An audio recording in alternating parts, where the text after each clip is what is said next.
नमस्कार मित्रांनो, पुन्हा एकदा स्वागत आहे तुमचं आपल्या YouTube चॅनलमध्ये, ज्याचं नाव आहे लर्न लिफ्ट मराठी. तर आज आपण बघणार आहोत कस्टम पाईप्स. अँग्युलरमध्ये कस्टम पाईप्सचा वापर करून आपण कोणत्या पद्धतीने आपल्या गरजेनुसार जो काही डेटा आपल्याकडे येतोय बॅकएंडकडनं त्याला ट्रान्सफॉर्म करून आपण कोणत्या पद्धतीने UI वर दाखवू शकतो ते आपण आज बघणार आहोत. तर जसं की तुम्ही याच्या आधीच्या व्हिडिओमध्ये शिकलेलेच आहात की पाईप्स जे असतात ते डेटा ट्रान्सफॉर्म करण्यासाठी यूज होतात आणि पाईप्स जे आहेत नॉन पॅरामीटराइज्ड पाईपसुद्धा असतात ज्याला की आपण एकही आर्ग्युमेंट पास करत नाही असे सुद्धा पाईप्स आहेत किंवा असे सुद्धा पाईप आहेत की ज्याला आपण जे आहे आर्ग्युमेंट जे आहे ते पास करतो. तर आपण दोन्ही टाईप बघूया आज. कस्टम पाईप आपण आपल्या गरजेनुसार आपण क्रिएट करून पाहूया. एक क्रिएट करूया आपण पॅरामीटराइज्ड आणि दुसरा जो आहे तो क्रिएट करूया आपण नॉन पॅरामीटराइज्ड. तर दोन्ही एक्झाम्पल बघूया आणि आपण कोणत्या पद्धतीने डेटा जो आहे तो ट्रान्सफॉर्म करून दाखवू शकू ते बघूया आज. तर त्याच्यासाठी तुम्हाला पाईप जो आहे तो क्रिएट करावा लागणार आहे. आता आपण एक काम करूया, सुरुवातीला स्ट्रिंगची जी लेंथ आहे ती रिटर्न करणारा एक पाईप क्रिएट करूया. तर NGG पाईप आणि पाईपचं नाव जे आहे ते, आता ही कमांड आहे. जसं की तुम्ही पाहिलं होतं डिरेक्टिव्हसाठी आपण D यूज केला होता इथे, कंपोनंटसाठी C आणि पाईपसाठी आपण पाईप हा पूर्ण वर्ड आपल्याला इथे यूज करावा लागतो. त्याच्यानंतर सर्व्हिसेससाठी आपल्याला S जे आहे वर्ड ते इथे द्यावा लागतो, अल्फाबेट.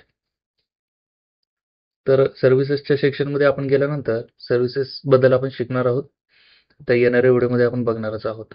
आणि पाईपमध्ये सुद्धा दोन प्रकार असतात, प्युअर पाईप असतो आणि इम्प्युअर पाईप असतो. तर प्युअर वर्सेस इम्प्युअरचा व्हिडिओ आपण नेक्स्ट लेक्चरमध्ये घेऊया. तर त्याच्यामध्ये आपण एक्झाम्पलद्वारे समजून घेऊया कोणत्या पद्धतीचे प्युअर पाईप्स असतात आणि त्या पाईप्सला प्युअर पाईप असं का म्हणतात ते. ठीक आहे. तर एक सिंपल आपण पाईप तयार केलेला इथे तुम्ही पाहू शकता. तर याचं जे सिंटॅक्स आहे सिंपल आहे. पाईप आपण इम्पोर्ट करतोय आणि @पाईप हा डेकोरेटर आहे त्याचा आणि त्याच्यामध्ये नेम जो आहे तो एक की आहे. त्याची जी व्हॅल्यू आहे तिची व्हॅल्यू आपण पाईपला ज्या नावाने आपल्याला कॉल करायचं ते नाव आपण इथे ॲज अ व्हॅल्यू देऊ शकतो. त्याच्यानंतर पाईप ट्रान्सफॉर्म म्हणून हा एक इंटरफेस आहे. तर हा इंटरफेस आपल्याला कॉल करावा लागतो. तुम्ही इथे बघू शकता एक मेथड जी आहे ती डिफाईन केलेली आहे फक्त. म्हणजे त्याला आपण मेथड सिग्नेचर म्हणू शकतो. तर अशा टाईपचं एक सिग्नेचर आहे आणि हीच मेथड आपल्याला इम्प्लिमेंट करावी लागते आपल्या गरजेनुसार. ठीक आहे. तर हीच मेथड इथे ऑलरेडी आता बॉयलर प्लेट कोड आपण जसं की कमांडचा वापर करून आपण कंपोनंट हे पाईप जो आहे तो जनरेट केलेला आहे. तर त्याच्यामुळे आपल्याला एक थोडाफार बॉयलर प्लेट कोड आपल्याला इथे मिळालेला आहे. तर हे पहिलं जे पॅरामीटर आहे हे ॲक्च्युली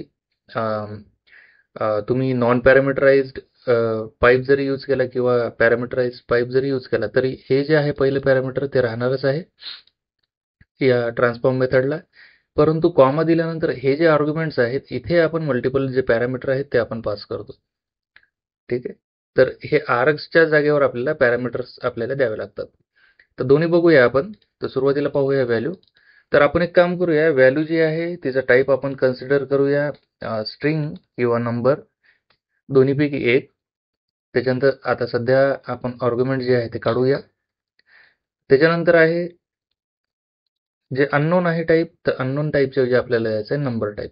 ठीक आहे.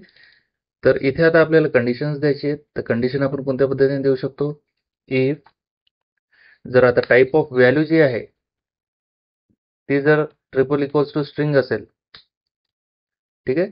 तर स्ट्रिंग असेल तर आपल्याला काय करायचं, सरळ सरळ व्हॅल्यू डॉट लेंथ जी आहे ती आपल्याला रिटर्न करायची. त्याच्यानंतर जर आता दुसरी केस तर आपल्याला माहितच आहे. आता इफ पहिल्या केसमध्ये जर फॉल्स आलं, ही कंडिशन जर फॉल्स झाली तर दुसरी केस आपल्याला माहितच आहे नंबरची आहे. त्याच्यामुळे इथे एल्स इफ लिहिण्याच्या ऐवजी आपण एक काम करूया, डायरेक्ट एल्स लिहूया.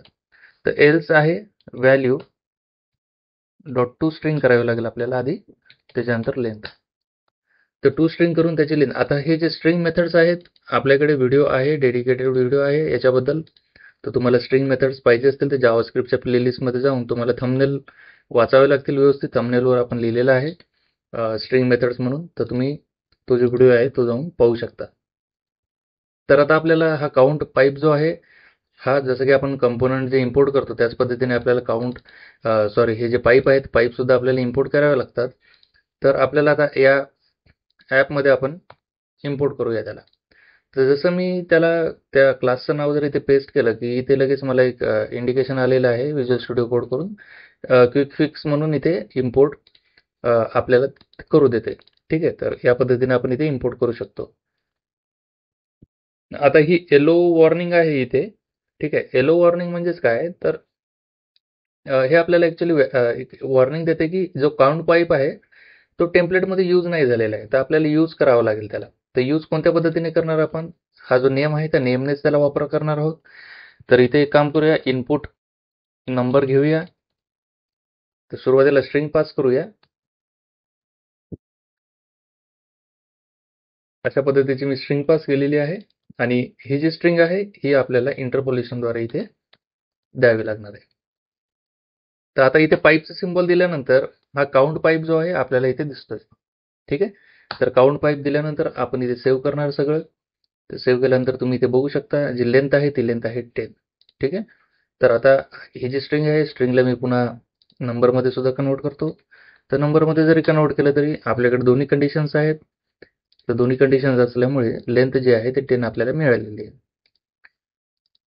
तर आता पॅरामीटराइज्ड आपण कोणत्या पद्धतीने क्रिएट करू शकतो? तर पॅरामीटराइजसाठी आपण एक काम करूया. व्हॅल्यू जी आहे ती स्ट्रिंग आहे आणि नंबर आहे. बरोबर आहे. काम करूया आता. पॅरामीटर देऊया याला.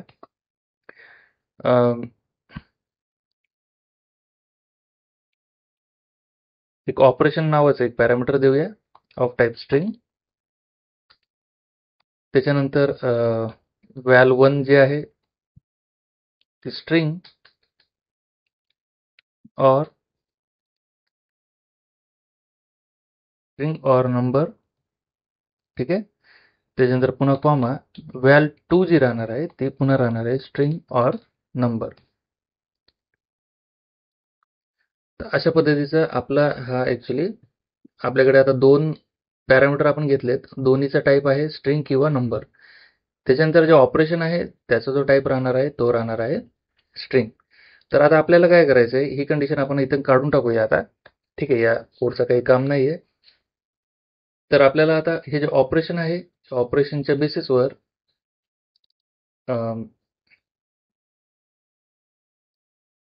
एक काम करूया आपण इथे. ठीक आहे. आता हे आपल्याला ॲक्च्युअली मल्टिप्लिकेशन करायचं आहे इथे. तर एक काम करूया, ऑपरेशन देऊया इथे. फॉर एक्झाम्पल आता ऑपरेशन जर आलं मल्टिप्लिकेशन. ठीक आहे.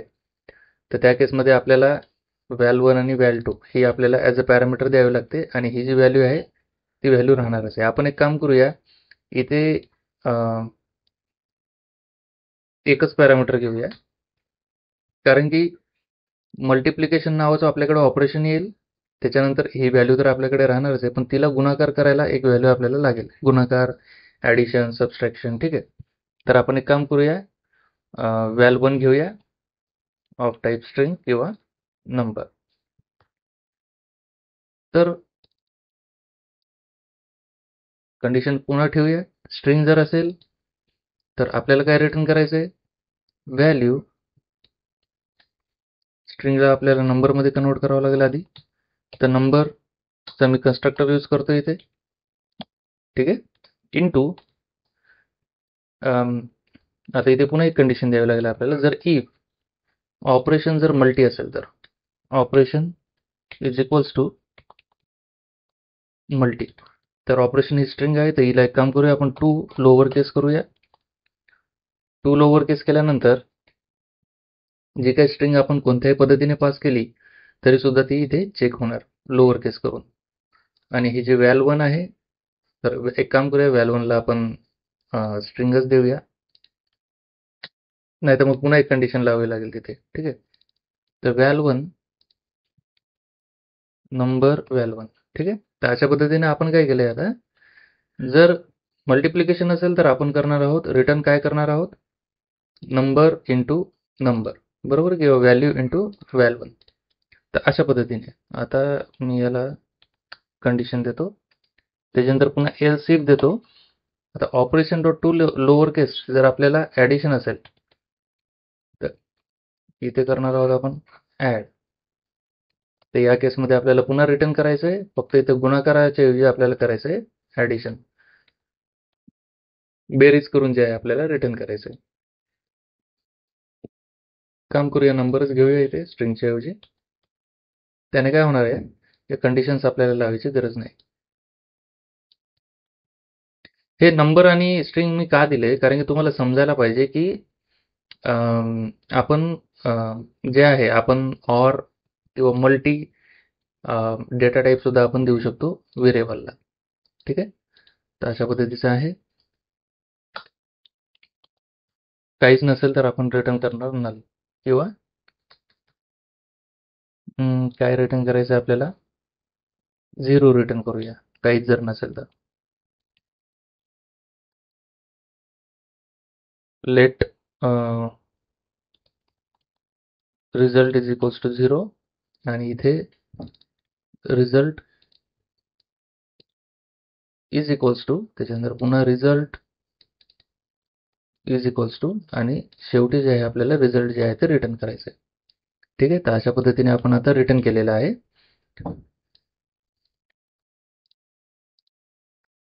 तर आपल्याकडे काय आहे, आता आपल्याकडे आहे व्हॅल्यू आहे, ऑपरेशन आहे आणि व्हॅल्युन आहे. तर आता आपल्याला पॅरामीटर जे आहे ते पास करावे लागतील, कारण की इथे आपल्याला एरर आलेला आहे. Expected 3 arguments but got 1. बरोबर आहे. तर हा पहिला आर्ग्युमेंट झालेला आहे, परंतु आता 2 आर्ग्युमेंट राहिलेले आहेत. तर काय करू शकतो आपण, दुसरा आर्ग्युमेंट कोणता आहे, दुसरा आर्ग्युमेंट आहे याचा ऑपरेशन, स्ट्रिंग आहे. बरोबर आहे. तर आपल्याला काय करायचं इथे आता, मल्टिप्लिकेशन करायचं आहे. त्याच्यानंतर आहे जे नंबर आहे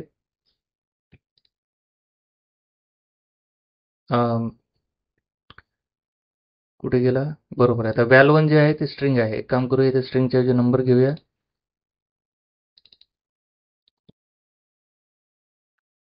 इथे आपल्याला कन्वर्ट करायची गरज नाही. ठीक आहे, आपण डायरेक्टली जे आहे गुणाकार करून आपण देऊ शकतो. तर हे सगळं आपल्या गरजेनुसार आपण करतोय मित्रांनो. ठीक आहे, तुम्ही फक्त थोडं लक्ष द्या व्यवस्थित.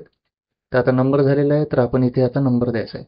आता इनपुट नंबर आपल्याकडे काय आहे, हा नंबर आहे. काम करूया, इथं फक्त 5 घेऊया. तर 5 इंटू आपल्याला पाहिजे 2. ठीक आहे, तर 5 इंटू 2 म्हणजेच आपल्याला मल्टिप्लिकेशन पाहिजे या 5चा 2शी. तर काय उत्तर येईल ते बघूया आपण. तुम्ही पाहू शकता उत्तर जे आहे ते 10 आलेलं आहे. जर मी याला 10 जर गेलं, 10 इंटू 2, तर उत्तर जे येणार आहे आपलं 20 येणार आहे. तुम्ही ते पाहू शकता.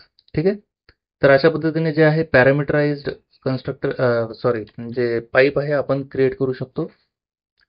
इथे मल्टीच्या ऐवजी आपण करू शकतो ॲड. ठीक आहे, तर 10 अधिक 2 आपल्याला येईल 12. तुम्ही पाहू शकता इथे उत्तर जे आहे ते 12 आलेले आहे आपल्याला. ठीक आहे, तर अशा पद्धतीने तुम्ही काय करू शकता, जो पाईप आहे त्या पाईपला ट्रान्सफॉर्म करू शकता तुम्ही तुमच्या गरजेनुसार. जो काही डेटा येणार आहे ॲज अ इनपुट या पहिल्या पॅरामीटरमध्ये, त्याला तुम्ही आर्ग्युमेंट्स देऊ शकता. आर्ग्युमेंट्स देऊन आर्ग्युमेंट्सची जे काही व्हॅल्यू येणार आहे त्या व्हॅल्यूच्या बेसिसवर तुम्ही जो काही रिझल्ट पाहिजे तुम्हाला तो रिझल्ट तुम्ही देऊ शकता.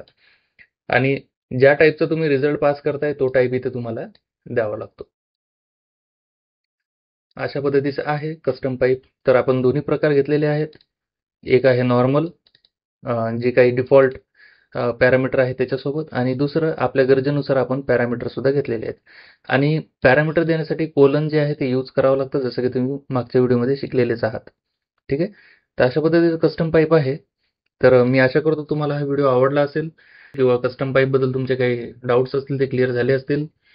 तर तुम्हाला हा व्हिडिओ आवडला असेल तर व्हिडिओला लाईक करा, शेअर करा तुमच्या मित्रांसोबत आणि चॅनलला सबस्क्राईब करून बेल आयकॉनला क्लिक केल्याशिवाय राहू नका. धन्यवाद मित्रांनो, भेटूया पुढच्या व्हिडिओमध्ये.